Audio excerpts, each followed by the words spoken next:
isi yagiye igira abahimbyi ndetse n'abanditsi b'indirimbo. Hari bamwe indirimbo zabo zashizwe mu majwi, hari n'izindi zanditswe ku mpapuro zatakaye, hari n'izindi zanditswe mu bitabo kugeza n'uyu munsi tugikoresha. Aho navuga indirimbo ziri mu gitabo cyo gushimisha, icyagakiza, indirimbo za okovu n'ibindi bitandukanye.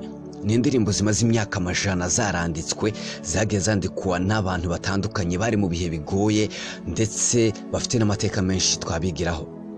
Uyu munsi mu nkundire mu mateka y'abanditsi b'ibitabo tugaruke ku ndirimbo nimero 385, indirimbo yo mu gushimisha. Ni indirimbo nimero ya 5 mu gitabo cy'Abadventiste, igasubira kandi ikaba indirimbo 139 mu gitabo cy'icyongereza gikoreshwa n'Abadventiste. Iyi ndirimbo bayise Murinzi we menyesha igihe.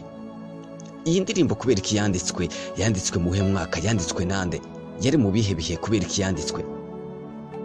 Usomye amajambo y'iyi ndirimbo, uwayanditse yishize mu mwanya w'umugenzi uri mu rugendo, maze agirana ikiganiro nabo bari kumwe mu rugendo, akababaza ibibazo nabo bakamwishura ndetse bagatanga inama y'icyakorwa. Ariko kandi nibajije ibibazo somye indirimbo, ndibaza nti kubera iki uwanditse iyi ndirimbo igizwe n'ibibazo n'ibisubizo ndetse igatanga inama? Ese ubundi iyi ndirimbo niki twayigiraho? Ni indirimbo ifite amajambo meza, ni indirimbo ihimbaza Imana, ni indirimbo ifasha imitima ya benshi ndetse benshi bayikoresha mu birori bitandukanye. Reka kwanza mbasomera amajambo y'iyi ndirimbo, hanyuma tuze turebera hamwe uwayanditse n'impamvu yanditswe. Ndabizi yuko hagira icyo nawe wakuramo. Nitwa Muragwa Moise, ngusaba gukora subscribe utarayikora kugira ngo uzakurikirane ibiganiro byacu by'ubutaha. Iyi ndirimbo ifite amajambo agira ati: igitero cya mbere yaranditse umwanditsi abaza ati, murinzi we menyesha igihe, iwacu se ni muhero? Ati ijoro ryinjiye cyane buraca hanyuma, ntukarire ukomeze, nturorere kwiringira kugeza igihe uzagerayo ku munsi uhoraho. Arongera kandi arabaza ati, murwanyi we ntyo mbwira nawe?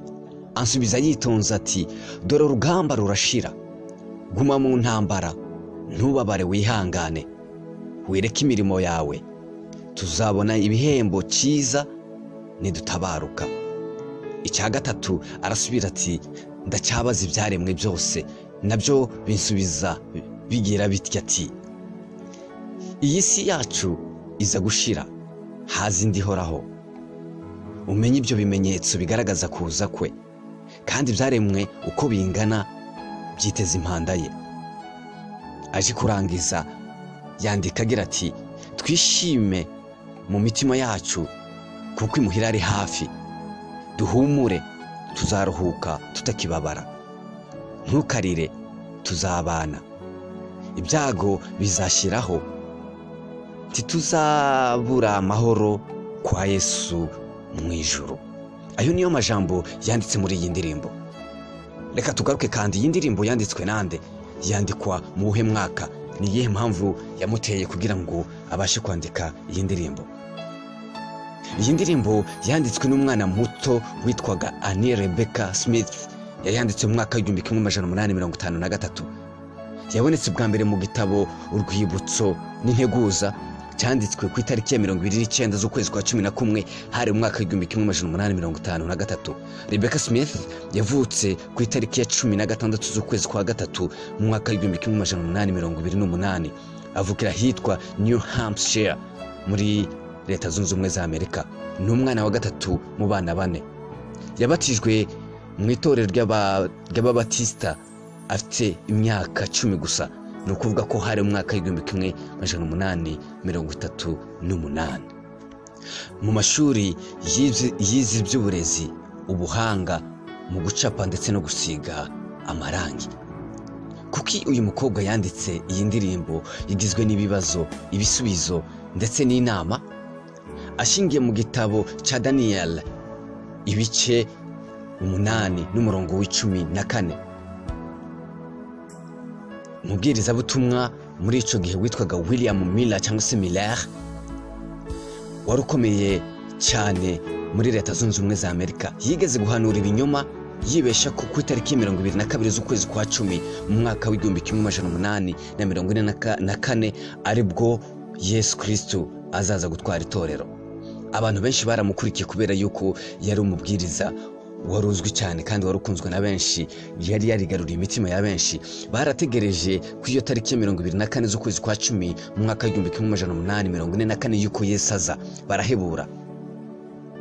Ibi byatumye benshi bacika intege bava mu byizerwa kubera yuko uwo muvugabutumwa William Miller yababeshe yuko ariyo tariki Yesu azozira.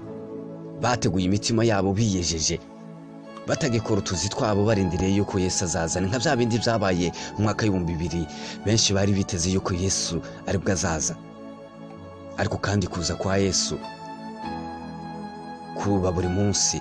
Iyo urangije urugendo rwawe ubuhamagawe, impanda yawe bivuze uburindiriye umunsi twese itorero rizozamuka. Biranditse muri Bibiliya yuko ntawe uzi umunsi cyangwa igihe, azaza nk'igisuma.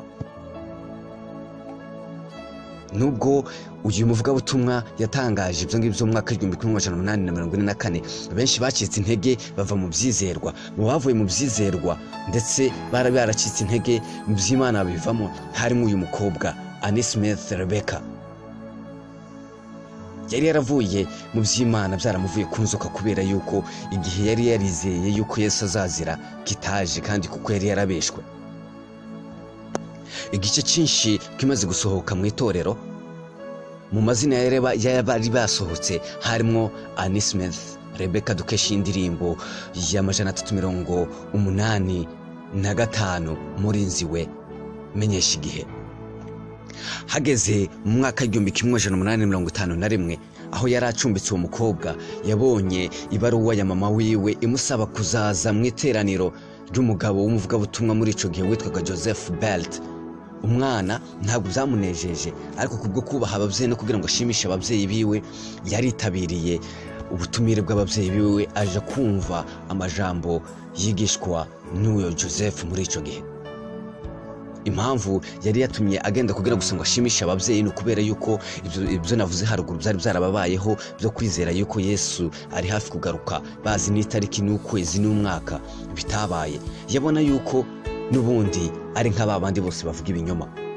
Hanyuma yaraje aza kumva ibyo uwo muvugabutumwa ababyeyi be bamuhamagariye kuza gutegera, ariko yarose abona yuko Ani yarose yigishwa muri Daniel ibice 8 ku murongo wa 14 havugwa iminsi.